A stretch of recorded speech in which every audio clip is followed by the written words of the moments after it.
আসসালামু আলাইকুম। এখন পর্যন্ত দরিবালের আন্ডারে ৩টি ম্যাচ খেলেছে ব্রাজিল। ৩টি ম্যাচেই বেশ কিছু পরিবর্তন নিয়ে এসেছে দরিবাল জুনিয়র।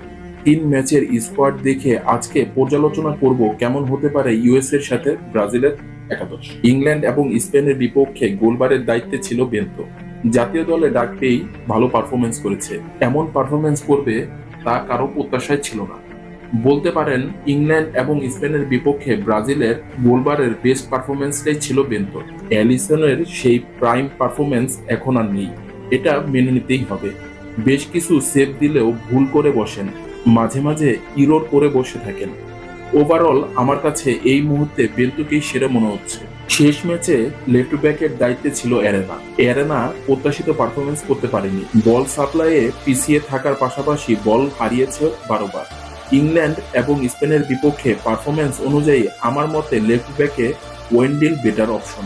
সেন্টার ব্যাকে গ্যাব্রিয়াল মাগালেস এর বিকল্প নেই। আরেক সেন্টার ব্যাক মার্কুনহোস এবং এডার মিলিটাওর মধ্যে একজনকে রাখবে দরিবাল জুনিয়র। তবে সর্বশেষ ইউসিএল এর পারফরমেন্স অনুযায়ী মার্কুনহোসই একাদশে এগিয়ে থাকছে। রাইট ব্যাকে দানিলোর থেকে ভালো কাউকে দেখছি না এই মুহূর্তে। গত ম্যাচে ইয়াং পোর্তোর ভুলেই একটি গোল কনসিড করতে হয়েছে ব্রাজিলকে, যদিও একটা অ্যাসিস্ট করেছে ইয়াং পোর্তো। তবে ডিফেন্সিভলি আমার মতে দানিলোই সেরা। মিডফিল্ডে লুকাস পাকুয়েতা এবং ব্রুনো গুইমারেস বাধ্যতামূলক, এদের বিকল্প নেই। আরেকজন হতে পারে আন্দেস পেরেইরা অথবা ডগলাস লুইস। গত ম্যাচে আন্দেস পেরেইরা ছিল অসাধারণ। পেরেইরার বেশ কিছু আক্রমণ ছিল চোখে পড়ার মতো। আক্রমণ ভাগ নিয়ে সমস্যা নেই। লেফটে ভিনি বা মার্টিনেল্লি যে কোনো একজনকে দিয়ে স্টার্ট করানো যেতে পারে, তবে মার্টিনেল্লির স্পিড একটু বেশি। দ্বিতীয় হাফে সাব করালে তার ফুল এনার্জি পাবে ব্রাজিল। তবে ভিনি বা মার্টিনেল্লি দুজনই ভালো। অনেকেই মার্টিনেল্লিকে এগিয়ে রাখবে, তবে এটা মানতেই হবে ভিনি জাতীয় দলে গত ম্যাচে ভালো উন্নতি করেছে।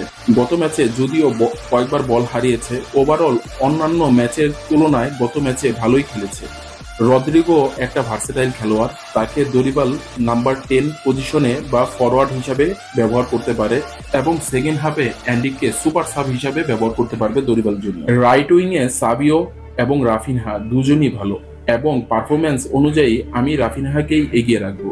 সর্বশেষ বলতে চাই দরিবাল জুনিয়রের ট্যাকটিস নিয়ে। আমার কাছে দরিবাল জুনিয়রের গত ম্যাচ নিয়ে কোনো অভিযোগ নেই। গত ম্যাচটি ছিল বি টিমের দিয়ে একটি পরীক্ষামূলক ম্যাচ। যেহেতু পুরো টিমটাই বি টিম, তাই কম্বিনেশনে ঘাটতি থাকতে পারে, এটা মানতেই হবে।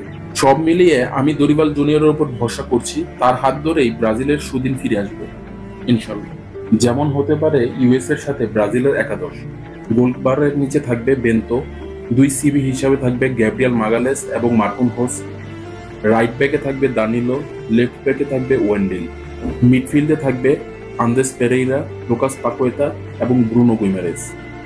লেফট উইংয়ে থাকবে ভিনিসিয়াস জুনিয়র, রাইট উইংয়ে থাকবে রাফিনহা এবং ফরওয়ার্ড হিসেবে থাকবে রদ্রিগো।